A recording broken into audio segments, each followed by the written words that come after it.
Muy buenos días, es un gusto saludarlos. Soy el licenciado tecnólogo médico Martín Delgado Cancha, especialista de producto de la empresa Supron Perú. Primero que nada, agradecer a la licenciada Teresa Sánchez y a su equipo del área de microbiología del Hospital de Emergencias Pediátricas por su atención, y que a pesar de los momentos complicados en que nos encontramos, pues siempre nos damos un tiempo para continuar nuestro proceso de aprendizaje. El objetivo de la presentación es conocer un poco más acerca del dispositivo BD Container Safety Lock, o más comúnmente conocido como mariposa o dispositivo alado, y los beneficios de su uso en la toma de muestra de los hemocultivos. Nuestra charla del día de hoy lleva por título Hemocultivos en pediatría, optimizando la toma de muestra. Para esto no podemos comenzar sin conocer la principal causa por la cual el clínico o médico realiza la petición de la toma de muestra de un hemocultivo, y esta es la sepsis. ¿Qué es la sepsis? Pues como podemos ver en el gráfico que tenemos en pantalla, la sepsis viene a ser la conjunción de varios eventos. Por un lado tenemos la infección, cuya causa puede ser de diversa etiología.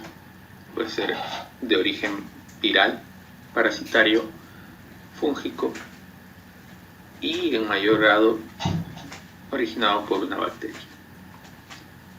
Del otro lado tenemos el SIRS. ¿Qué es el SIRS? Es un síndrome de respuesta inflamatorio sistémico, es decir, es la reacción del sistema inmune del cuerpo frente a un agente externo. Este agente externo puede ser un trauma, un golpe, una quemadura o alguna disfunción orgánica.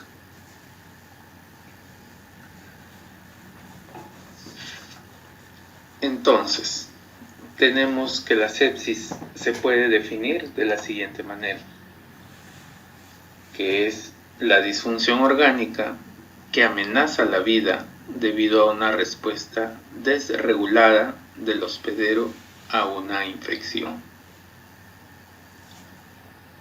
Si a esto nosotros le sumamos una caída brusca de la presión sanguínea que no mejora a pesar del tratamiento con vasopresores, y además otras anomalías metabólicas que pueden dar origen a la obtención de un valor de lactato mayor a 2, estaremos hablando de un shock séptico, es decir, una falla multiorgánica que puede terminar en la muerte del paciente, y es precisamente a donde no queremos llegar.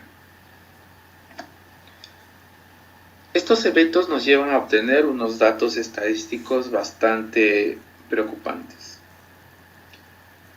En primer lugar, tenemos que cerca de 27 a 30 millones de personas padecen o desarrollan sepsis al año a nivel mundial. De esta cantidad, alrededor del 30% termina en muerte, si lo queremos llevar a un... Y los sobrevivientes a este proceso de sepsis pueden afrontar consecuencias de por vida. Tal vez la pérdida de algún miembro o algún tipo de desorientación.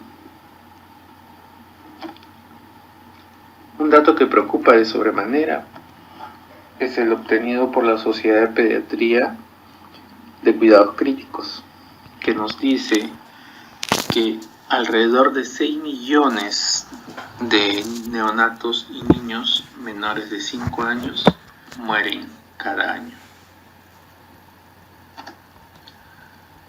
una de las maneras que se busca o que podemos nosotros afrontar este proceso de sepsis es conocer su posible origen y determinar su agente causal. ¿Y cómo lo podemos hacer? Pues a través de los hemocultivos.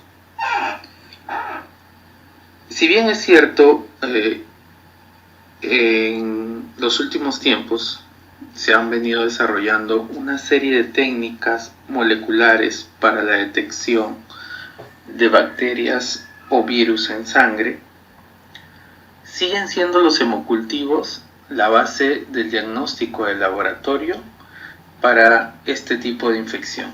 Estamos hablando de las infecciones al torrente sanguíneo. Debido tal vez a su alta especificidad. Pero ¿qué le juega en contra a este procedimiento o a este proceso de laboratorio? Pues muchas veces es el tiempo en que demora el resultado de este procedimiento. Sabemos muy claro que se da como negativo el resultado si es que el equipo no ha detectado crecimiento en la botella hasta los 5 días. Pero ¿qué nos brinda un hemocultivo positivo? Un hemocultivo positivo pues nos brinda la confirmación de la presunción diagnóstica. Además, nos va a permitir realizar las pruebas de identificación y pruebas de susceptibilidad del microorganismo aislado. ¿Y qué nos puede brindar un hemocultivo negativo?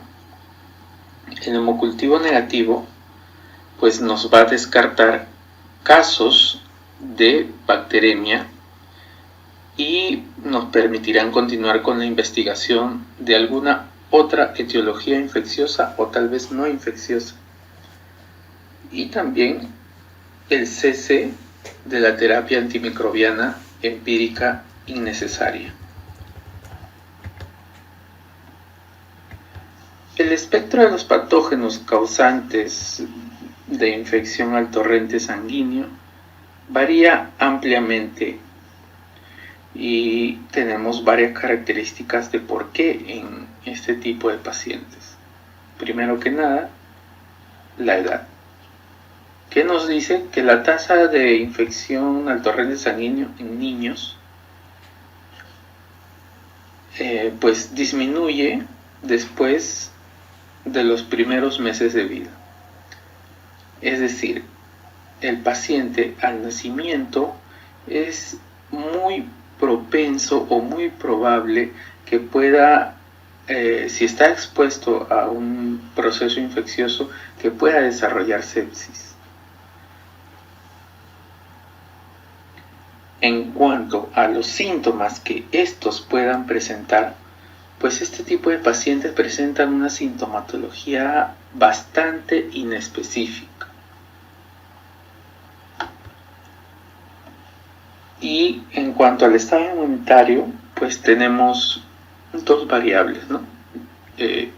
Un estado inmunitario reforzado o un estado inmunitario del paciente pediátrico adecuado, y esto es debido a que este paciente o este niño pues ha cumplido con todo el régimen de vacunas que se encuentran ya cronológicamente estandarizadas. Y por otro lado tenemos en un estado inmunitario disminuido, y esto tal vez debido a un proceso de inmunosupresión. Ahora, nosotros nos hacemos la pregunta: ¿es el hemocultivo la herramienta adecuada para la realización o para la obtención de un diagnóstico de infección? Pues sí, como ya se comentó anteriormente, es el método gold estándar para este tipo de procedimientos. Pero esto solo es posible si es que la tasa de contaminación de este tipo de procedimientos no supera el 3%. Como todo procedimiento de laboratorio, está sujeto a 3 fases: la fase preanalítica, la fase analítica y la fase posanalítica. La literatura nos refiere que cada una de estas fases tiene un porcentaje de error, y diversos autores coinciden en que la fase de mayor porcentaje de error presenta es la fase preanalítica.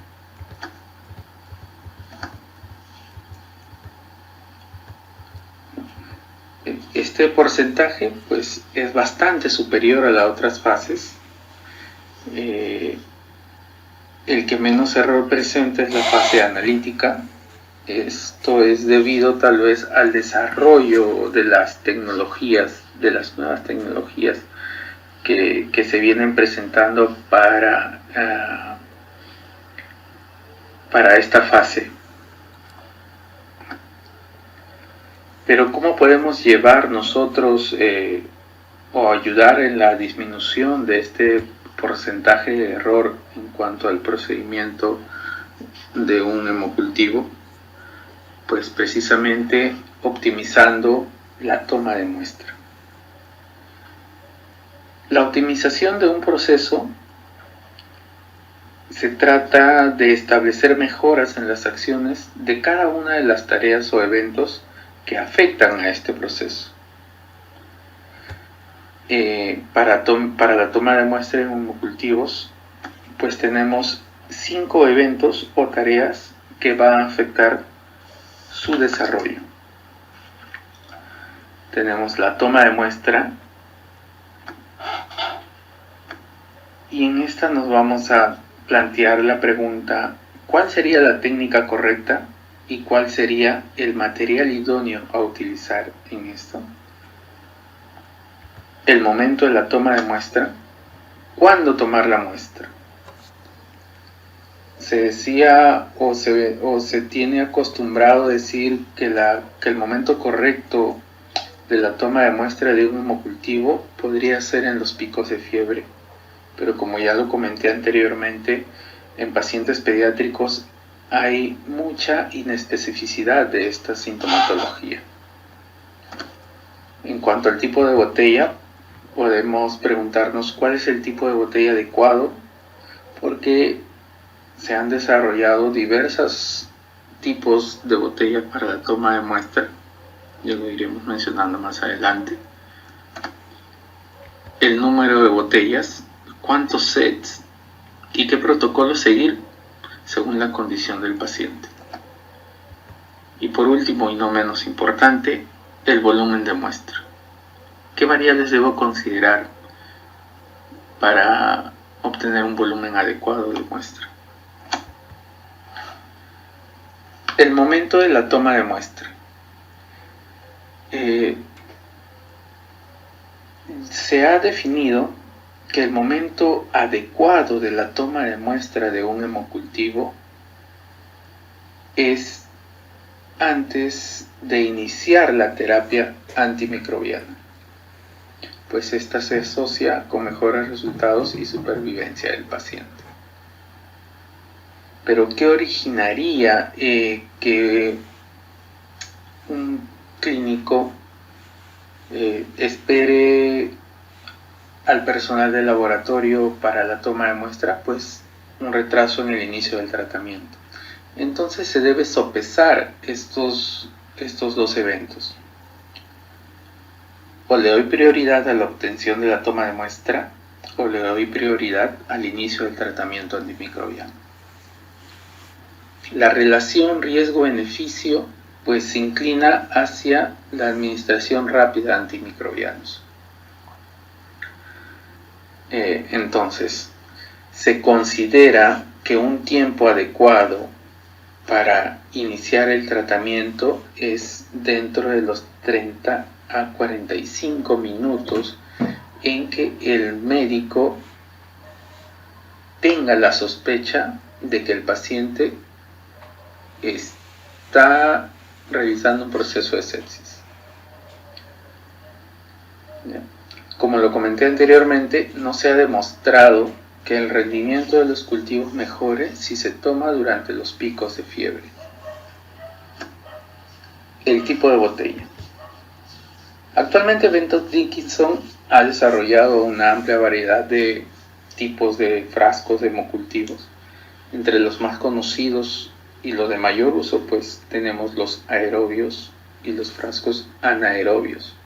Además de estos tenemos los medios líticos, los medios micóticos y los medios con resinas que van a contrarrestar o remover los antibióticos presentes en la muestra sanguínea. Pero para nuestro tipo de pacientes en pediatría, se ha desarrollado una botella de hemocultivos pediátricos basados en dos necesidades fundamentales debido al tipo de paciente que manejamos. Uno de ellos es el volumen y el otro es el contenido de la botella que se ha desarrollado en base a las necesidades de los microorganismos que vayan a desarrollar este tipo de pacientes. En diversos estudios se ha demostrado que el cultivo en medio anaerobio, además del aerobio, porque el frasco de cultivo pediátrico es aerobio, no aumenta el rendimiento de la positividad de un hemocultivo en pacientes pediátricos. Es más, el uso de medios anaeróbicos está recomendado únicamente en situaciones especiales. Es decir, cuando el clínico o el médico tenga una sospecha relativamente alta del origen de este tipo, del origen de la sepsis, como puede ser el de origen abdominal o posterior de repente a una cirugía abdominal. En cuanto al número de botellas, en pacientes adultos normalmente está indicado la toma de muestra de dos o más botellas. Han de tener en cuenta que 2 botellas equivalen a un set. Entonces, en un paciente adulto, pues se recomienda tomar entre 1 y 2 sets. Pero no lo podemos hacer con pacientes pediátricos. Sabemos muy bien el volumen bajo que tienen estos pacientes, al menos digamos si hablamos de pacientes recién nacidos o pacientes prematuros. Estamos hablando pues de un paciente que no supera muchas veces los 60 u 80 mililitros de sangre, ¿no? Entonces tomar más de una botella, pues hay que tener bastante consideración, ¿no? Además existe escasa información sobre el número de botellas necesarios a tomar en pacientes pediátricos. Del mismo modo existe escasa información en de si estos hemocultivos seriados ayudarían a obtener un mejor resultado en cuanto a la positividad de estos hemocultivos. Y como lo mencioné, pues el número de botellas va a ir muy muy de la mano con la edad y sobre todo con el peso del paciente. Normalmente en pediatría, si hablamos de recién nacidos o menores de 1 o 2 meses, pues se recomienda la toma de un solo frasco de hemocultivo. Esto hay que tomarlo con pinzas. Muchas veces de repente el médico va a indicar la toma de un frasco de tipo aerobio y anaerobio, ambos en conjunto. Entonces hay que ver la posibilidad o o la probabilidad de que podamos llevar a un paciente recién nacido a un proceso de anemia secundaria debido a la extracción de una volemia no muy adecuada. Y el punto tal vez, o la variable tal vez más importante al momento de la toma de muestra o la extracción de la sangre en pacientes, tanto pediátricos como adultos, pues es el volumen de extracción. Hay estudios que indican que mientras mayor volumen de extracción se saque en un paciente adulto, aumenta también la probabilidad de obtener un resultado correcto. Este volumen de extracción pues va de la mano con 4 características inherentes al paciente. Uno de ellos es la volemia del paciente, que no siempre va a depender de la edad, hay que tenerlo bien claro eso. El peso corporal, la inmunodeficiencia del paciente,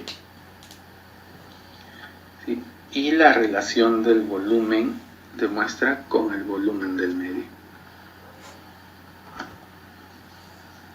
Y precisamente les presento este cuadro para indicarles que, como podemos ver ahí,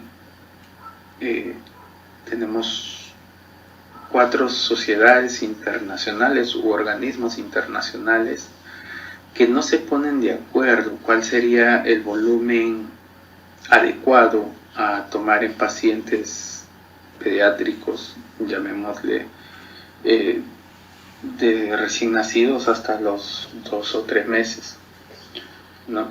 Tenemos a la CLCI, que nos brinda como una progresión aritmética en cuanto a peso y volumen recomendado de extracción. Tenemos el manual de microbiología, que nos indica un volumen estándar para los diferentes pesos. Y tenemos la Sociedad Americana de Microbiología y la Sociedad Americana de Enfermedades Infecciosas, la ITSA, que entra en coincidencia con el organismo llamado CUMITECH, de los volúmenes de acuerdo al peso del paciente, ¿no? Los volúmenes a obtener de acuerdo al peso del paciente.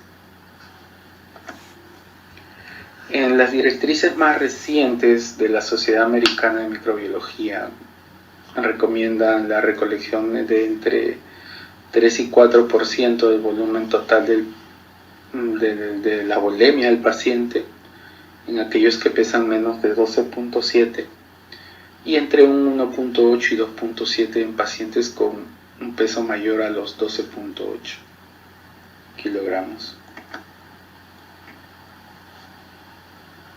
Ahora nos vamos específicamente al momento de la extracción de la sangre. BD, Becton Dickinson, a través de Supron Perú, nos ofrece este mecanismo de extracción o este sistema de extracción, al cual lo llamo sistema Vacutainer. ¿Qué nos brinda este sistema? Pues se ha desarrollado, BD lo ha desarrollado como un concepto de bioseguridad, que va a ofrecer un menor riesgo de accidente de tipo laboral para el personal que toma la muestra, una disminución de la contaminación de la muestra al ser un sistema totalmente cerrado, donde no hay exposición del flujo de sangre al medio ambiente. Y este sistema pues es compatible con todos los tubos del sistema de vacío de la línea Vacutainer y la disponibilidad de los dispositivos en diferentes calibres de aguja.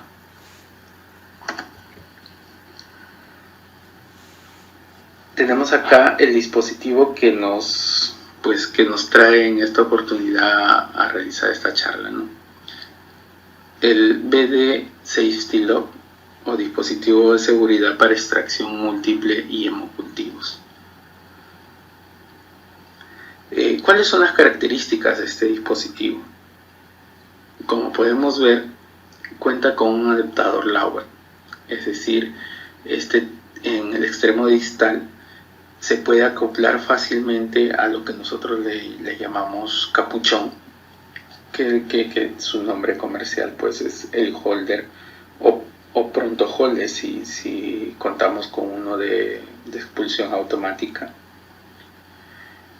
Cuenta con podemos decirle una manguera de determinada longitud que va a originar una separación entre la aguja del dispositivo y el contenedor. ¿Qué nos brinda esto? Una mayor flexibilidad al momento de nosotros, de repente si optamos por la toma de muestra de varios contenedores, que podamos manipular sin que esto conlleve a que haya un movimiento excesivo en la aguja que está incrustada en la vena del paciente. Una disminución del ángulo de punción.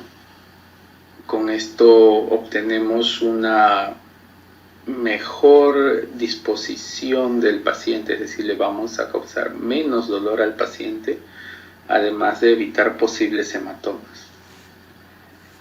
Y pues la activación del mecanismo de seguridad inclusive con una sola mano. Es decir, este mecanismo de seguridad se activa cubriendo la aguja de forma irreversible. Es decir, una vez activado, no hay forma de que esta aguja vuelva a salir y pueda ocasionar algún tipo de lesión en el tomador de muestra. ¿Qué consideraciones debemos tener para el momento de la extracción? Pues ya conocemos nuestras barreras de protección o bioseguridad, como son los guantes, la mascarilla, el delantal y los lentes, ¿no? Además, también debemos llevar a cabo la desinfección de la zona anatómica de extracción.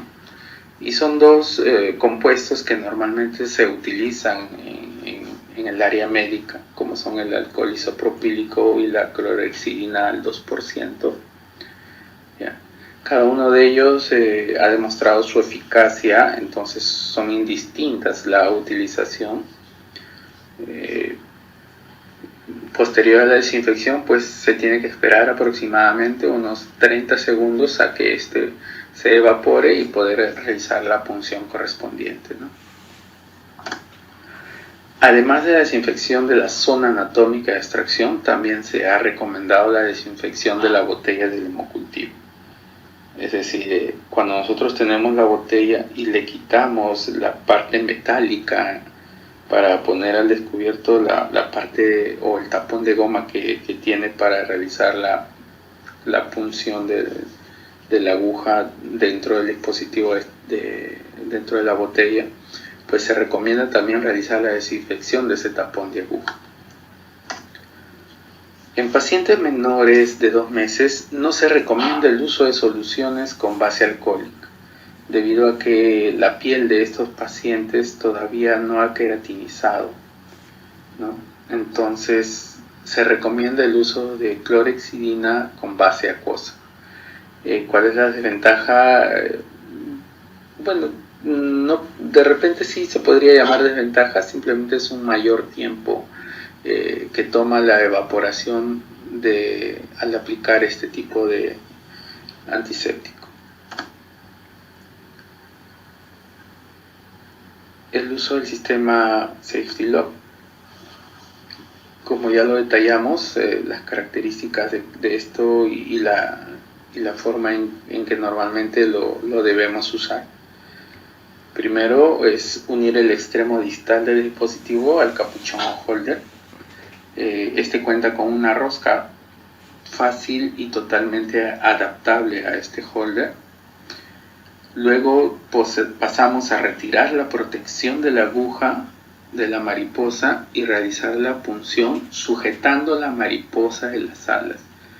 Como podemos ver en el gráfico, al nosotros tomar de esa manera el dispositivo, estamos asegurando también que el bisel de la aguja pues esté hacia arriba, ¿no? Lo que normalmente se debe tener en cuenta al momento de realizar la punción. Luego de realizar la punción o al realizar la punción, de ser posible, fije las aletas sobre el brazo del paciente. Y estas aletas están hechas de un material plástico resistentes al deslizamiento, es decir, que pueden adosarse en la piel, pero siempre para mayor seguridad es preferible que podamos fijar con una espadadrapo, con un pequeño espadadrapo, las alitas al brazo del paciente. Les pongo esta imagen porque hay que tener en consideración que la botella normalmente tiene que estar, llamémosle, forma vertical o parada. ¿Por qué? Porque como se mencionaba en diapositivas anteriores, el volumen de extracción para el tipo de pacientes pediátricos es muy especial. Entonces necesariamente sería recomendable colocar la botella de esta manera. ¿Por qué? Porque nosotros podíamos fijar o tener más en cuenta el volumen que se está extrayendo del paciente. Acá hay que hacer una pequeña aclaración. En pacientes recién nacidos y menores hasta de 2 meses, pues se recomienda mejor el uso de agujas hipodérmicas, de jeringas, debido al escaso volumen que se puede obtener de este tipo de pacientes. Luego de la punción y de la extracción, pues lo que normalmente sucede, pues, o lo que normalmente vamos a llevar a cabo es pues colocar un algodón y presionar firmemente la zona de punción para evitar algún tipo de sangrado.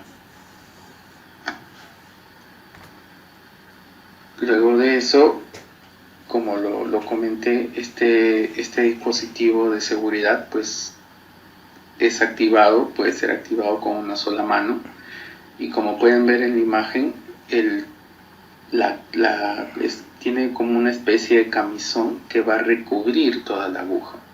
Como lo dije, una vez activado este dispositivo, no es reversible, es decir, no va a regresar o no va a volver a salir la aguja de este capuchón o de este camisón. Acá tenemos un pequeño resumen de todos los procesos que se llevan a cabo para la extracción de la muestra de sangre del hemocultivo. En primer lugar, la antisepsia. En lo posible, y si se puede, realizar el marcado del volumen a extraer en la botella. La antisepsia de la botella, posterior al retiro de la parte metálica, se procede a limpiar el tapón de goma que se encuentra en la tapa de la botella, a adherir la aguja o el extremo distal de la mariposa a un holder para la posterior extracción, la punción de la vena, la extracción de la muestra, el retiro de la alita de seguridad y por último la activación del dispositivo de seguridad. Con esto doy por concluido la breve charla. Espero haya sido de utilidad y cualquier consulta o duda adicional, pues no se preocupen, les haré llegar un correo personal o un correo corporativo, mejor dicho, o cualquier comunicación por medio de mi compañero Nelson Acosta.